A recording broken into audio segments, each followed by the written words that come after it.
desplazado hasta la capital de la República. Tal vez nos amplía sobre esto. Gracias por atendernos en HRN y TSI.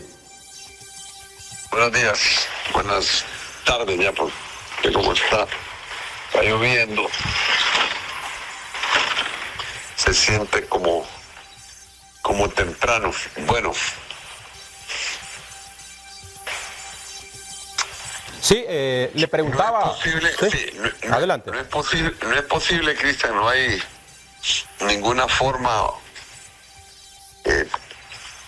de realizar un evento masivo como la naturaleza de este partido, que es un partido de masas, convirtiéndose poco a poco en un partido de cuadros, pero es un partido de masas. No hay ninguna forma de generar un proceso si no es a través de la organización, de la planificación y después de la lucha, la batalla y la movilización, que es un elemento clásico en una lucha política. El jueves, que es este día, 26 de junio, a 16 años de el zarpazo a la democracia, el crimen más grande del siglo XXI, el acto de corrupción de la élite oligárquica de este país contra el pueblo, el que atrasó y hundió a nuestra sociedad, a nuestro pueblo, especialmente los más pobres, a una condición deplorable de violencia, saqueo, narcotráfico, corrupción, atraso, desprecio, indignación, todo eso que significó el golpe de Estado planificado por la élite con el apoyo de Washington, a 16 años de ese fatídico, trágico golpe de Estado, empieza hoy el proceso de organización, planificación de las movilizaciones, porque como se invita a diferentes departamentos, diferentes pueblos, comunidades, colectivos de todo Honduras,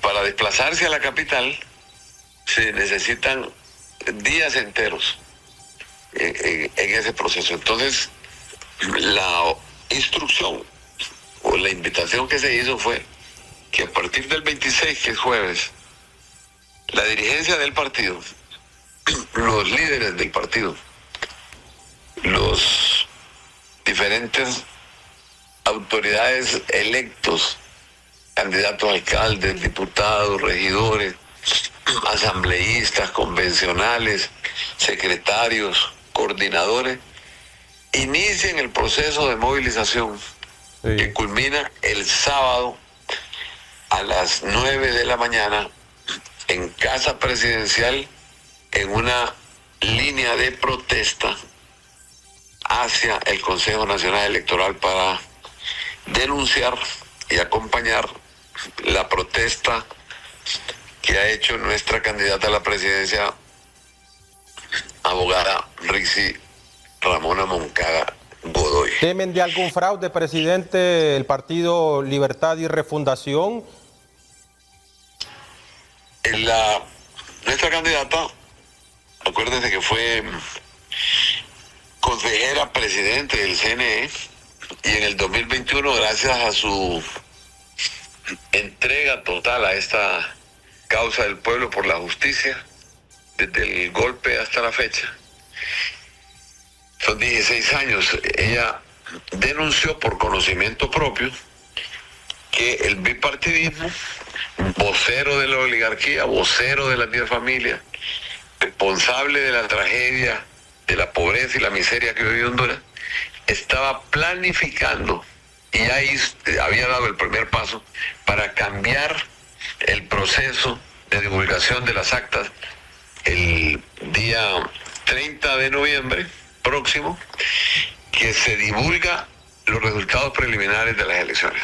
Este retroceso a la curva Watson o a la forma en que hay intervención humana después que la mesa electoral con su presidente, secretario, con su equipo de delegados titulares transmiten el acta, firman el acta, hacen las correcciones que son necesarias, publican el acta. Después de eso, entonces aquí en Tegucigalpa ponen unas personas que nadie sabe quiénes son a volverlas a corregir y a volverlas a publicar. La oposición eso no se acepta. La oposición eso no se acepta porque sí. eso se hizo en el 2017. Fabricaron a la vista de todo el mundo, ustedes mismos, 5.000 actas nuevas, y en el 2013 fabricaron 3.000 actas nuevas y nos robaron las elecciones, le robaron las elecciones al pueblo, o sea, violaron el pacto social y hundieron a este país. Eso fue la denuncia de nuestra candidata de un posible fraude. Y mantenemos diálogo con el bipartidismo. La oposición asegura de que Libertad y Refundación lo que quiere es que se instale una empresa con origen venezolano. ¿Esto es cierto, presidente? Es que nosotros somos minoría en el Consejo Nacional Electoral, en el Registro Nacional de las Personas, en el Tribunal de Justicia Electoral, en la Corte Suprema de Justicia, en el Congreso Nacional, en las alcaldías municipales. No tenemos bancos, no tenemos ningún grupo económico transnacionales o X, los que manejan el Estado. La oposición verdadera frente a un Estado oligárquico, Estado burgués, represivo y además sanguinario. La oposición somos nosotros, ellos son el poder real, nosotros somos, si acaso se pudiera decir que Xiomara, que ha hecho un excelente papel, ganó las elecciones, ganamos un poder político parcial. Sí. La economía la maneja el sistema financiero. ¿Y por qué debería Libertad y Refundación seguir en el poder 4 años más, presidente? Porque hay un objetivo, el desarrollo del país. Y el desarrollo del país, después de tantos años, 12 años de narcodictadura y 7 meses en que este pueblo fue oprimido, no se corrige en 42 meses que tiene Xiomara, en 3 años y medio. El país necesita reconstruir su tejido social, volver a los fundamentos en que se creó Honduras desde nuestra independencia. Y ese es el pan del proyecto de Libre, y una mujer que salió la más votada en estas primarias será la próxima presidente. Y uno de los objetivos de algunas promesas de campaña, porque en el pasado diferentes sectores de la sociedad hablan sobre el tema de la Sisi, que una de las promesas del Partido Libertad y Refundación fue traer la Sisi al país, y sin embargo, ¿cómo lo toma usted? ¿Como un fracaso o no hubo oportunidad? ¿No hubo también la intención de los diputados en el Congreso Nacional? ¿Cómo califica usted que la Sisi durante estos 4 años de Libertad y Refundación no haya llegado al país, presidente? Bueno, saquemos una conclusión. A mí me sacan a punta de bayoneta calada. Me sacan hace 16 años. Estamos cumpliendo este sábado 16 años de mi violenta salida por la élite oligárquica de Honduras. Por orden de ellos, pues son los mismos que nos atacan ahora. Y nos atacan en todo sentido. ¿Qué pasó en estos 16 años? Que tuvieron todos los poderes del Estado, pero que instalaron, impusieron a sangre y fuego una narcodictadura, y que sus titulares hoy están condenados en Washington y en Nueva York, condenados por el imperio más grande que tiene la humanidad, los Estados Unidos, condenados prácticamente a cadenas eternas, 40, 30 años, imagínense lo que es estar en una mazmorra, en una posilga, enterrado en una cárcel de esas. Bueno, estos tipos, estos señores que tomaron el poder aquí a la fuerza, 12 años y 7 meses que nos persiguieron, que nos mandaron al exilio, que asesinaron, que destruyeron la democracia en este país y que se repartieron con la cuchara gorda, concesiones, contratos, todo tipo de privilegios, exoneraciones, todo tipo de privilegios. Entonces ahora se quieren convertir en nuestros jueces. ¿Cómo lo va a permitir el pueblo eso? No volverán. Es imposible que vuelvan, no, aunque se pongan las máscaras, o como dijo Asfura Sabla, aunque se inyecten Botox y aunque se pongan todos los maquillajes que quieran, no volverán. Con otras caras, no volverán. Entonces por eso es que Libre y el partido que representa la lucha histórica de los pueblos indígenas, de la resistencia oprimida y despojada de todos sus derechos durante siglos y ahora durante 12 años y 7 meses, tiene toda la condición y toda la capacidad, precisamente en el liderazgo de Rixi Moncada, para continuar este proceso para el desarrollo y que haya justicia. Sí, le voy a hacer esta consulta como coordinador de Libertad y Refundación. Recientemente salió un escándalo en el occidente del país sobre la entrega de unos cheques. ¿Ha utilizado Libertad y Refundación fondos públicos para su campaña política? No, de ninguna manera. Nosotros tenemos una posición bien clara, ya se la comunicamos a la presidenta, que es la que dirige el país, porque son funcionarios del gobierno, y entiendo yo que ella en las próximas horas recibirá el primer informe de la Secretaría de Transparencia. Se necesita también posterior los organismos oficiales de investigación del Estado, como son Tribunal Superior de Cuentas para la parte administrativa, Ministerio Público para la parte penal. Esos son organismos oficiales del Estado, pero en el Poder Ejecutivo, la Secretaría de Transparencia y Combate a la Corrupción es como la primera instancia, que la presidenta le dio 72 horas, que se cumplen el viernes. Pero entiendo yo que sí, son las consultas al partido, las consultas a la candidata, las consultas a los diferentes ministros y a las diferentes personalidades que trabajan en el país. La presidenta tiene en sus manos la información en las próximas horas para pronunciarse. Ella actuó de manera oportuna. Inmediatamente que salió el escándalo, vimos el X. Ella se pronunció. Ahora estamos esperando los informes oficiales para que ella, que ya los tiene, incluyendo la opinión del partido, pueda pronunciarse en las próximas horas. Sí, vimos el X de la presidenta Castro. ¿Y usted como asesor de la presidenta le sugiere al titular de Sedesol, a Cardona, que continúe o que se haga a un lado? Incluso también a la diputada Isis Cuellar, como asesor de la presidenta. ¿Presidente? Mire, yo fui víctima de la mayor persecución, encarcelamiento y ataques denigrantes, porque me lo siguen haciendo todavía. Hayan estado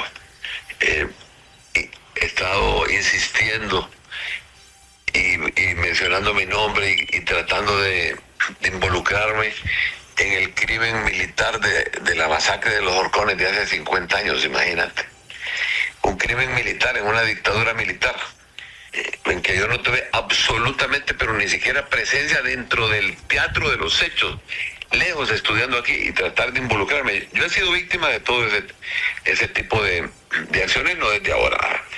Crimen de hace 50 años y que yo mismo he condenado con todas las fuerzas de mi alma y de mi sangre, de mis principios y mis valores cristianos.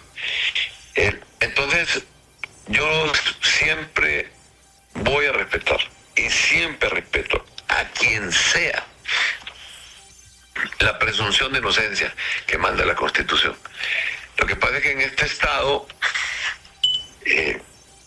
opresor, en que Juan Orlando cambió todas las leyes hasta la Constitución, ahora la presunción de inocencia se vio adulterada terriblemente por las reformas que hicieron en códigos penales que se le llama acción contra el enemigo. Son leyes draconianas. Mire, esas leyes yo las vi en Irak, las vi en Afganistán, leyes de los estados de guerra. Eso fue lo que montó la narcodictadura aquí. Entonces aquí, en primer lugar, te condenan en los medios de comunicación. Aquí los juicios se hacen en los medios de comunicación. Aquí nadie le interesa lo que opina la fiscalía, lo que opina la corte. Dicen que no tienen la credibilidad, y si opinan dicen que es uno que es persecución política y otro que es un acto alevoso. ¿Hay independencia en el Ministerio Público y en la Corte Suprema de Justicia, presidente? Está en proceso su primera pregunta, Cristian. Déjeme, adelante, por favor, solo contestarle, y yo también le contesto. Dele. Le contesto esa otra. Entonces, cuando usted me dice qué opino yo creo que todo ser humano tiene derecho a defenderse, tiene derecho a que se cree en su inocencia, y hasta que no se le pruebe lo contrario, no debería de haber ninguna acción como las que hacen en este país, que aquí te quitan, te allanan, te meten preso, y después de muchos años disculpe, usted es inocente, ya puede ir, ya te mataron, te destruyeron. En eso yo soy bastante cuidadoso en pronunciarme sobre esos casos, porque yo mismo he sido víctima de que le llaman el Estado enemigo. Crean leyes para el Estado enemigo. En ese caso específico, yo voy a esperar la voz de la autoridad máxima que eligió el pueblo. Aquí el pueblo no eligió ningún banquero, compañero, no eligió ningún vocero, ni en el púlpito, ni en la cátedra, ni en el micrófono. El pueblo eligió a la presidenta Xiomara Castro para administrar el país, para representar el país, es la representante legal del país. Pero aquí no creen en la democracia. A Xiomara la tratan como lo peor. Dicen cualquier vulgaridad, cualquier barbaridad, igual como le dicen a nuestra candidata. Este es un país que sus valores, sus principios morales y fundamentos de la civilización, de nuestro pacto social, se han roto, y nadie quiere que se respeten. Todo el mundo sabe cómo son las campañas políticas aquí. Al que dice la mentira más creíble, al que dice el invento más ofensivo que usted se puede imaginar, ese es el que sigue y lo repite. Sí.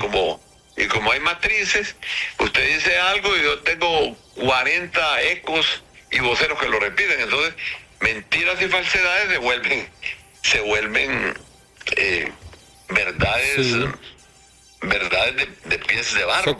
Una mentira dicha 100 veces se convierte en verdad, como dice. A propósito, usted mencionó el tema de los... Solo termino con eso. Entonces, yo no voy a contribuir a quitarle prestigio y a romper la honorabilidad, el respeto absolutamente de nadie, especialmente cuando son sospechas. Cuando usted vio que alguien agarró una pistola y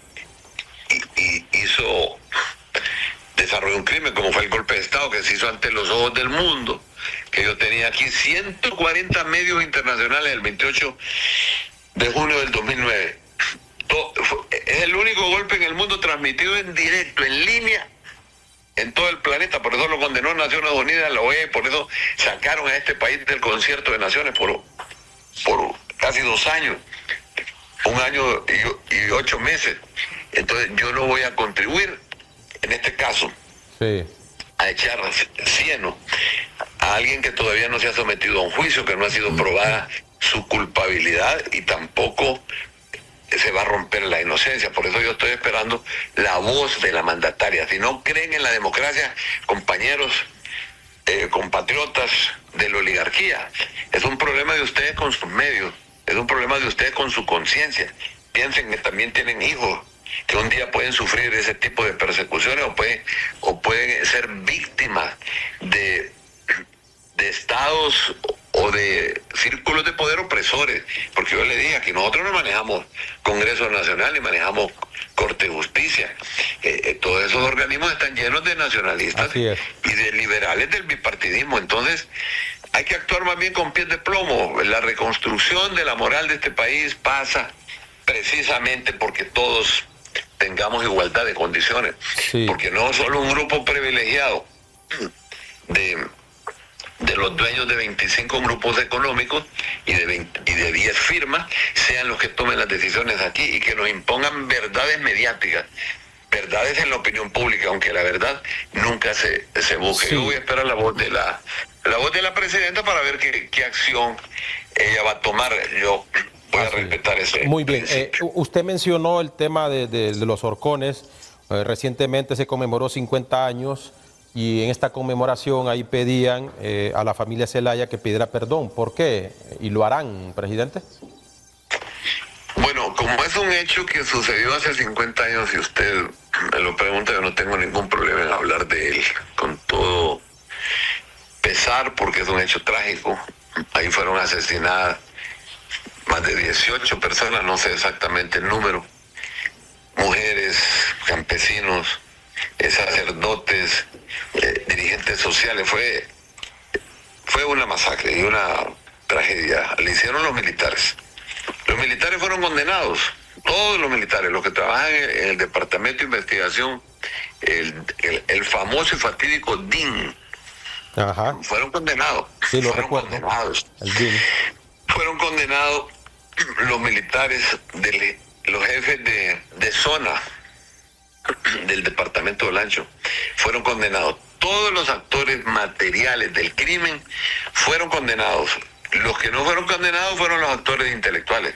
Los actores intelectuales del crimen fueron los militares de alto rango aquí en Tegucigalpa, que vinieron, el jefe del Estado Mayor recibió ese día al jefe de zona de Olancho, que vino aquí a recibir instrucciones, cuando ya tenía a la gente capturada. Las habían capturado en Juticalpa y las habían capturado en el lugar que le dicen Limones.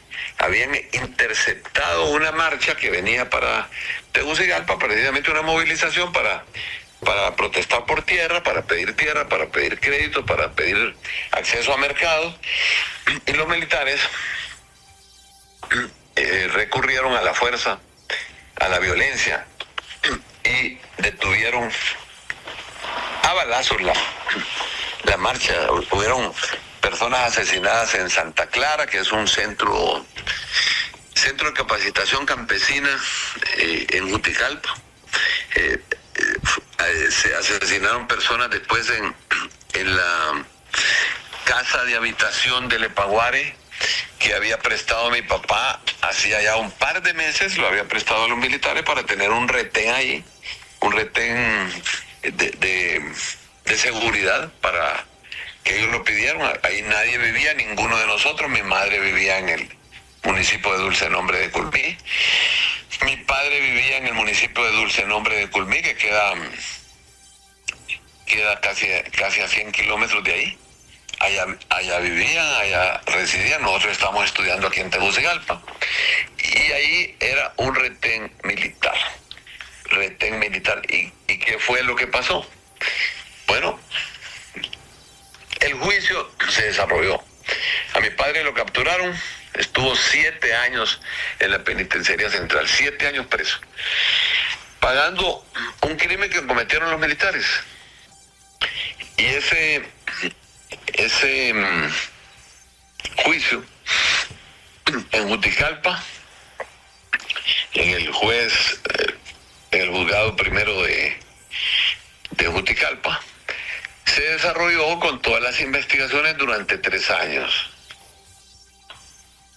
Creo yo que más o menos 3 años, no recuerdo la fecha.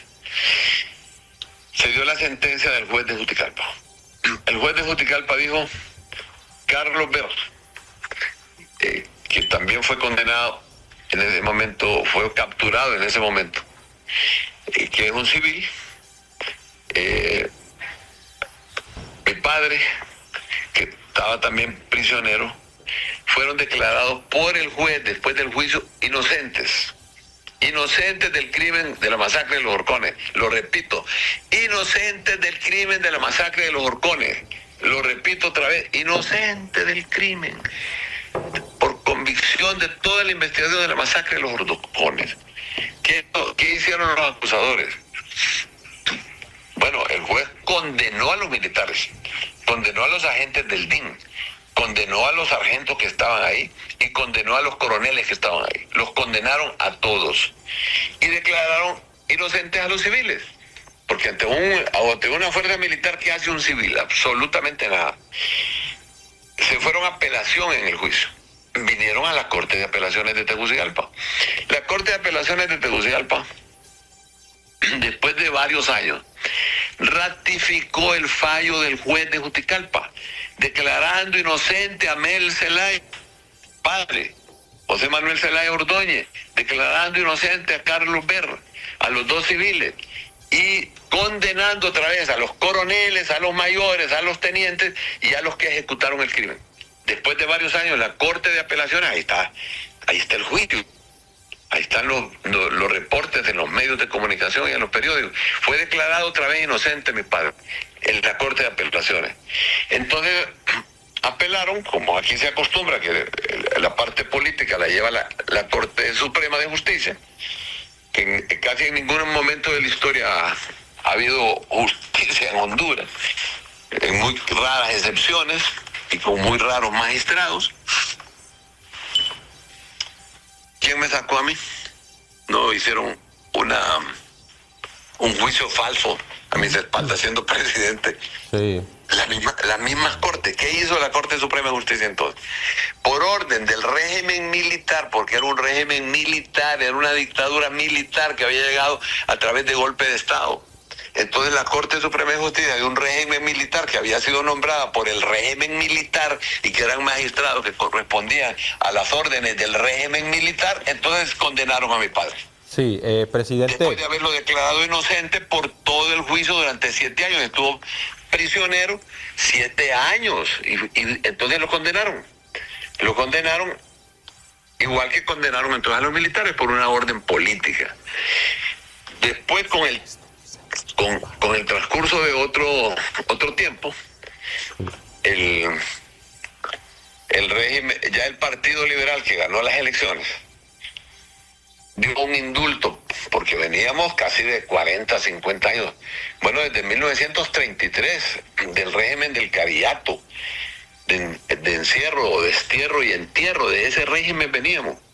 Entonces declararon un indulto para todos los presos que estaban por temas calificados en el Código Penal. Y entonces salieron todos, entonces dijeron todos los voceros enemigos de nosotros, que siguen siendo los voceros enemigos de nosotros ahí, en los medios de comunicación salen todos los días, siguen siendo los mismos enemigos, siendo los mismos conservadores que responsables del atraso de este país, y que nunca me han tiene aceptado críticas, y me han atacado desde el primer día. Sí, tiene críticas. Desde que yo di el primer paso en política, sí, me están atacando. Entonces dijeron, impunidad en el crimen de los Orpespos, que absolvieron a Mel Zelaya. Y vea Óigame, que lo absorbieron políticamente, regularmente, lo absorbieron violando todos los derechos después de haber sido declarado inocente en forma permanente en el juicio de primera instancia, en el juicio de segunda instancia, por los magistrados, por los jueces, después de ser declarado inocente durante 7 años. Entonces, por una orden política de los militares lo condenaron. Y vea entonces, que ahora es que yo tengo que pagar por los errores de este montón de voceros de la oligarquía aquí que guardan rencor y odio simplemente porque siempre les he ganado las elecciones y siempre se las vamos a ganar ahora en el 2025 con Rix y Moncada Godoy. Y vea que también el nombre de Manuel Zelaya Rosales suena afuera del país. Hoy se declaró culpable Hugo Carvajal, el Pollo Carvajal, en la Corte del Distrito Sur de Nueva York en el 2021. En 7 páginas relató en el juzgado en España el financiamiento del cártel al movimiento de izquierda y mencionó a Mel Zelaya. Y hoy también ha reaccionado María Elvira Salazar, acusando de que la familia Zelaya se quieren robar las elecciones. ¿Qué le responde usted también a la comunidad internacional que menciona a Mel Zelaya? Bueno, ¿y usted dónde cree que planificaron mi golpe? Mi golpe estaba en el Mercado de los Dolores, o en el Mercado San Isidro, en los halcones de Washington, compañero. ¿Dónde vive usted? usted. Saludó a Kristi Noem ayer. Tuvo la oportunidad de saludar a la secretaria de Seguridad que llegó a Casa Presidencial. Sí, yo estaba invitado al acto porque me invitó la presidenta Xiomara Castro, estaba Héctor ahí, estaba el nuevo canciller Javier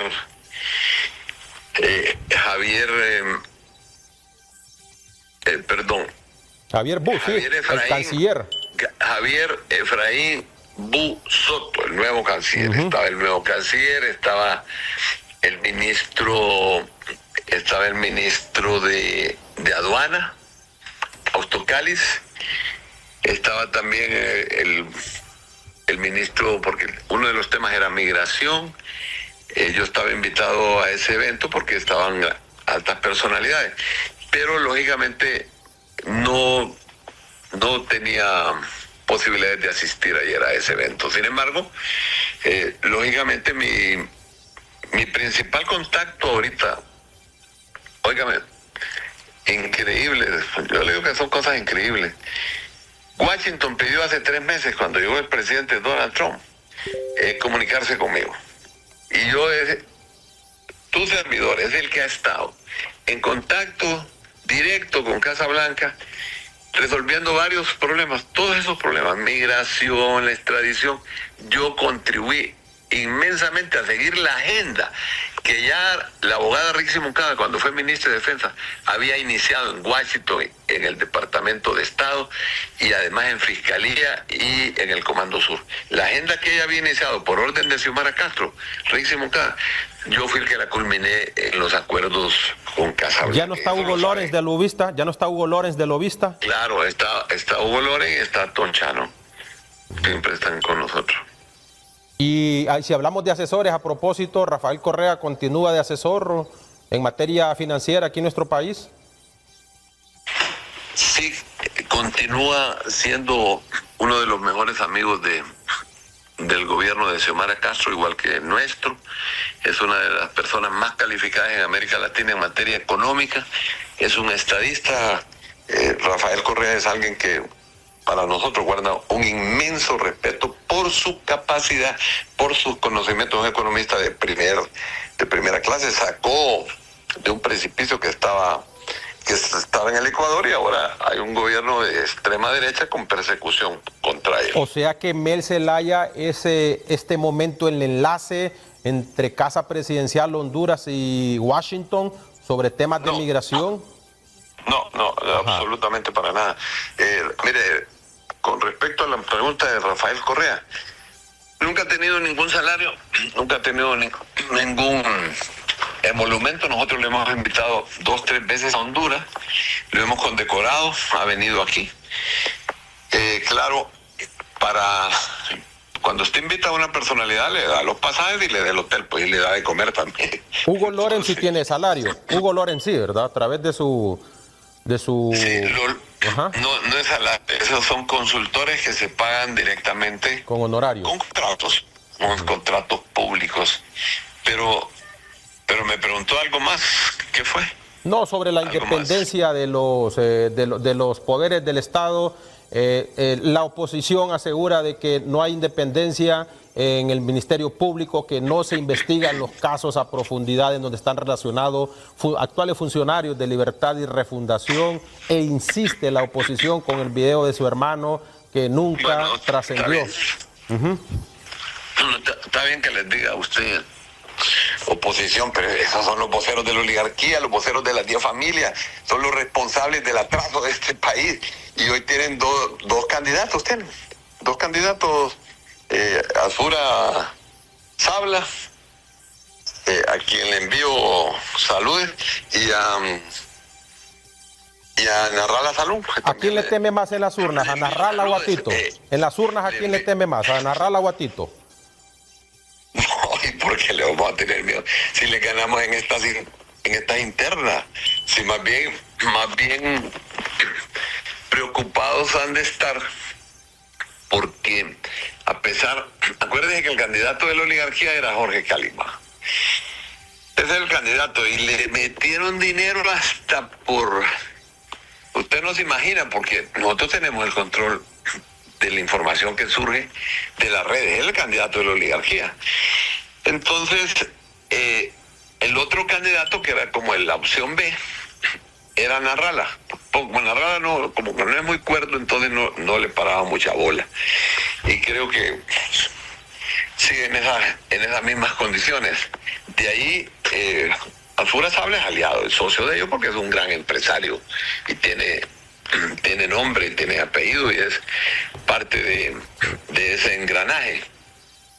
Okay. Pero cuando habla de independencia de poderes, de independencia de los cuales poderes, y los bancos hacen lo que quieren, como tienen los intereses para la gente ahorita, le suben a lo que quieren, amparándose en la libertad de inversión, en la libre empresa, en la libertad de mercado.